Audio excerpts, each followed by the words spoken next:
Hello everyone, welcome back to our channel. First time ఎవరైనా మన channel చూస్తున్నట్టయితే వెంటనే ఛానల్ సబ్స్క్రైబ్ చేసి లైక్ చేసి షేర్ చేయండి. అలాగే పక్కనే ఉన్న బెల్ ఐకాన్ క్లిక్ చేయండి. అలా క్లిక్ చేయడం ద్వారా మనం పెట్టిన వీడియోస్ అనేవి మీకు అప్డేట్స్ అనేవి వస్తాయి. మరి రోహిణి నిజస్వరూపం తెలుసుకున్న ప్రభావతి, రోహిణి మొత్తం అబద్ధాలే చెప్తుంది అని తెలుసుకున్న ప్రభావతి మరి ఏం చేస్తుంది? మరి రోహిణిని ఇంట్లో ఉండేలా చేసింది కదా, మరి ఏం చేస్తుందో తెలుసుకోవాలంటే మన వీడియో ఫస్ట్ నుంచి లాస్ట్ వరకు స్కిప్ చేయకుండా చూడండి. ఇక రోహిణి ఎలాగైనా మనోజ్ను మంచిగా చేసుకోవాలి, తన దిక్కు తింపుకోవాలని చెప్పేసి ఒక ఎల్ఐసి ఏజెంట్కు డబ్బులు ఇచ్చి ఎల్ఐసి పాలసీ చేపిస్తుంది. అలా పాలసీ చేపించడమే కాకుండా తనతో ఇలా చెప్పిస్తుంది, అలాంటి భార్య దొరకడం మీకు అదృష్టము, మీకు దొరికినందుకు మీరు చాలా గ్రేటు, అది ఇదని చెప్పిస్తుంది. అలా చెప్పిన తర్వాత తను వచ్చి కాల్ చేసి చెప్తాడు, మేడం మీరు చెప్పినట్టే చేశాను మేడం అంటారు. ఇక రోహిణికి కాల్ చేసి చెప్పడంతో రోహిణి చాలా హ్యాపీగా ఫీల్ అయిపోతుంది. అమ్మయ్య, ఇలా చెప్పించాను కదా, నన్ను అర్థం చేసుకొని నాతో చాలా సంతోషంగా ఉంటాడు, మనోజు మారిపోతాడు, నన్ను ప్రేమగా చూసుకుంటాడని ఆలోచనతో ఉంటుంది రోహిణి. ఇక అలా అనుకున్న రోహిణికి ఇంటికి వచ్చిన మనోజ్ రాత్రి బెడ్రూమ్లో పడుకోకుండా బయటికి వచ్చేస్తాడు. ఇక బయటికి రాగానే ఇక ప్రభావతి అడుగుతుంది, ఏంట్రా బయటకు వచ్చావేంటి, ఎందుకు బయటకు వచ్చి పడుకుంటున్నావు అంటే, నాకు లోపల పడుకోవాలని లేదు, తన మొహం కూడా చూడాలనిపిస్తలేదని మనోజ్ అంటాడు. నువ్వెందుకురా బయటికి వెళ్ళడం ఏంటి, నువ్వు బయటకు వచ్చి పడుకోవడం ఏంట్రా, అంత పంచాయలు పెట్టుకొని బాలుతో గొడవలు పెట్టుకొని నిన్ను లోపల పడుకోమని చెప్తే నువ్వు బయట పడుకోవడం ఏంట్రా, పైగా అది లోపల ఏసీ వేసుకొని హాయిగా ఆరామ్స్గా పడుకుంటే నువ్వు బయటకు వచ్చి పడుకోవడం ఏంట్రా, దాన్ని కింద పడుకోమని చెప్పు, నువ్వు పైన పడుకో, నువ్వెందుకు బయటికి రావడం రా, అది కింద పడుకోమని చెప్పు, దాన్ని నువ్వు ఎప్పుడు చూసినా పైన పడుకో, దాని దగ్గర తగ్గవలసిన అవసరం లేదు, నేను చెప్పినట్టు చేయి, దాని ముందు ధైర్యంగా గట్టిగా ఉండాలని చెప్పి మళ్ళా ఇక లోపలికి వెళ్తాడు. ఇక లోపలికి వెళ్తుంది.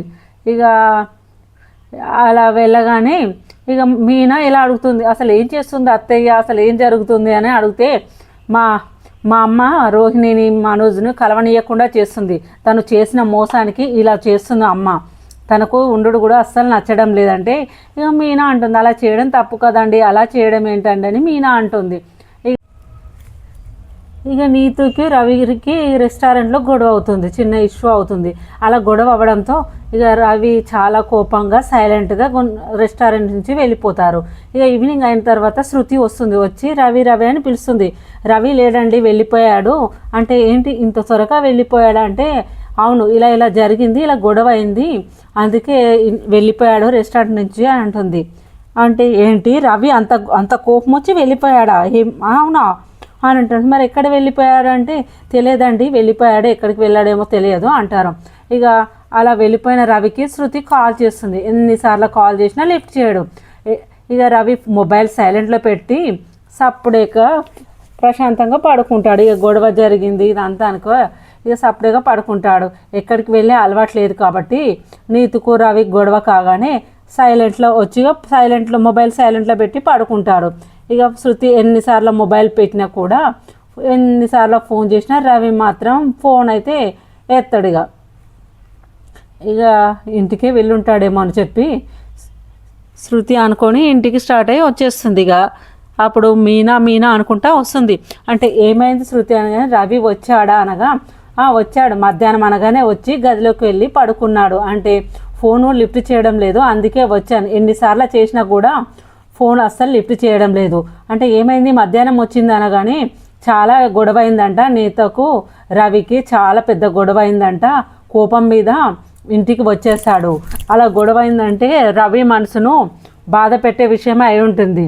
ఇక అలా రవి అంత బాధపడ్డాడంటే తనకు బాధ అనిపించే వచ్చి ఉంటాడు, లేదంటే తన ఇంటికి అస్సలు రాడు.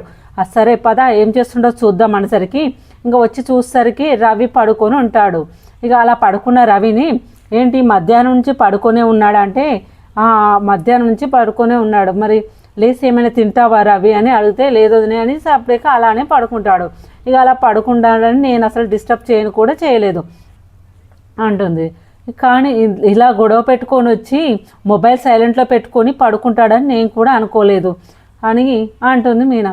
మరి నేను కూడా చాలా టైమ్స్ కాల్ చేశాను, ఎన్నిసార్లు ఫోన్ చేసినా కూడా తను లిఫ్ట్ చేయడం లేదు, అసలు ఏమైందని నేను అనుకుని వచ్చేసాను అనగానే మరి నిద్ర లేపుదామా అంటే వదిలే, ఎందుకైనా మనసు బాధపడే వచ్చి ఉంటాడు, లేపడం అవసరం లేదు, లేచినాక తెలుసుకుందాం అనగానే ఇక ఇద్దరు కలిసి బయటికి వస్తారు. ఇక కూర్చో స్నాక్స్ చేస్తాను, టీ కాఫీ ఇస్తాను అని శృతిని కూర్చుండబెడతారు. ఇక శృతి ఫ్రెష్ అప్ రాగానే ఇక అలా శృతి ఫ్రెష్ అప్ అయి రాగానే రవి మాత్రం నిద్ర లేవాడు, నిద్ర మత్తులోనే ఉంటాడు, అలానే నిద్ర ఉంటాడు. ఇక తర్వాత తను కాఫీ తాగి స్నాక్స్ తింటుంటే రవి లేచి వస్తాడు. ఎప్పుడు వచ్చావు శృతి, ఏమైంది అని అడిగితే అసలు ఏమైంది రవి, అసలు నీకు చాలా ఓపిక కదా, ఏంటి గొడవ, రెస్టారెంట్లో అంత పేషెన్సీ ఉన్నవాడివి ఇంత కోపం వచ్చిందంటే ఏం జరిగింది, అసలు ఎందుకు వచ్చేసావు ఇంటికి అనగానే అవును అక్కడ చాలా గొడవ అయింది, నాకు అస్సలు నచ్చలేదు, అందుకే నేను అక్కడ వదిలేసి వచ్చాను అంటే నిజమే చెప్తున్నావా రవి అనగానే అవును వదినే నాకు నచ్చదు, ఇక మీదట నేను వెళ్ళను అనగానే సరే అని ఇక సత్యం వచ్చి అడుగుతాడు, అసలు ఏం జరిగిందిరా, ఏమైంది రెస్టారెంట్లో చెప్పు అనగానే అసలు ఇలా జరిగింది, ఈ గొడవ అయిందని ఉన్న విషయం మొత్తం చెప్తాడు. ఇక అవునానా, నాకు ఇంకా జాబ్ చేయాలనిపించడం లేదు, నేను జాబ్ మానేయాలనుకుంటున్నాను అని రవి చెప్తాడు. సరే నీకు ఎలా అనిపిస్తే అలానే చేయి, మనసుకు నచ్చి జాబ్ అనేది చేయాలి, మనకి ఇష్టం లేనిది చేయని అవసరం లేదు, సరే నీకు ఎలా అనిపిస్తే అలా చేయని సత్యం అంటాడు. ఇక ఈలోపు అందరూ బాగానే ఉంటారు. ఇక రోహిణి మనోజు ఇద్దరు మాట్లాడుకుంటూ ఉంటారు. అలా మాట్లాడుకునే వాళ్ళను ప్రభావతి అదో రకంగా కోపంగా చూస్తుంది. ఏంటి అలా చూస్తున్నావని సత్యం అడగంగానే వాళ్ళిద్దరు కలిసిపోయినట్టున్నారండి, మళ్ళీ ప్రేమ కుదురుతున్నట్టుందని అనగానే మళ్ళీ మనోజ్ కొంచెం దూరంగా ఉంటాడు. అప్పుడు అసలు నువ్వెందుకు వాళ్ళ గురించి ఆలోచిస్తున్నావు ప్రభా, అసలు నీకు అర్థమవుతుందా, వాళ్ళు ఏమన్నా పరాయి వాళ్ళిద్దరు భార్యాభర్తలు, వాళ్ళు సంతోషంగా ఉంటే చూసి హ్యాపీగా ఫీల్ అవ్వడం పోయి వాళ్ళని విడదీయడానికి చూస్తున్నావేంటి, వాళ్ళని కలవకుండా చేస్తున్నావంటి, అసలు నీకు మైండ్ ఉందా, నీకు బుద్ధి ఉందా, అసలు నీకేమనిపిస్తుంది, ఎందుకు అలా మాట్లాడుతున్నావు అనగానే నాకు అంతా ఉంది, మీకు అర్థమవుతుందా, నేనేం చేయాలనో నాకు తెలుసు, నేనేం తప్పుగా ఆలోచించడం లేదు, అది చేసిన మోసాన్ని ద్రోహాన్ని నమ్మించి పెళ్లి చేసిన దాన్ని నేను తట్టుకోలేకపోతున్నాను, కానీ ఇప్పుడు నా కొడుకు కూడా బాధపడుతున్నాడు, కనీసం రూమ్లో పడుకోవడానికి కూడా వాడు ఒప్పుకోవడం లేదు, అస్సలు నచ్చడం లేదు అంటుంది. ఇక వాడు చాలా బాధపడ్డాడు, వాడు ఎంత బాధపడ్డాడో నాకు తెలుసు, అది గుర్తుపెట్టుకోండి, వాడి మనసు ఎంత బాధపడుతుందో ఆ విషయం నాకు తెలుసు, మీరు అది గుర్తుపెట్టుకోండి అని ప్రభావతి అంటూ ఉంటుంది. ఇక ఈవినింగ్ టైంలో ఇక నీతుకు రవికి రెస్టారెంట్లో గొడవ అయింది కదా, అప్పుడు నీతు కాల్ చేస్తుంది, కానీ ఆయన రవి ఫోన్ మాత్రం లిఫ్ట్ చేయడు, ఎందుకంటే మొబైల్ సైలెంట్లో పెట్టి ఉంటాడు కదా, ఇక ఫోన్ అయితే లిఫ్ట్ చేయడు. ఇక శృతికి చేయడంతో నీతు ఫోన్ చేస్తుండని శృతి చెప్తుంది. ఇక అలా ఫోన్ చేయగానే చెప్పు నీతు అంటుంది. చెప్పు అంటే రవి ఉన్నాడా అని అడుగుతుంది. ఒకసారి ఫోన్ ఇవ్వరా అని డైరెక్ట్ అంటుంది. అప్పుడు రవి అనగానే రవి కోపంతో అక్కడ నుండి వెళ్ళిపోతాడు.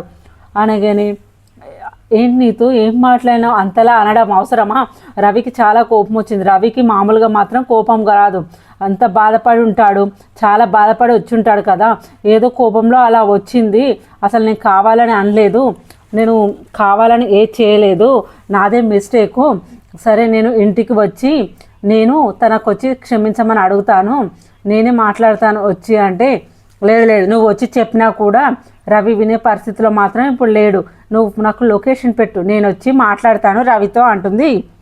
ఇక నీతు ఇక శృతి సెండ్ చేస్తుంది.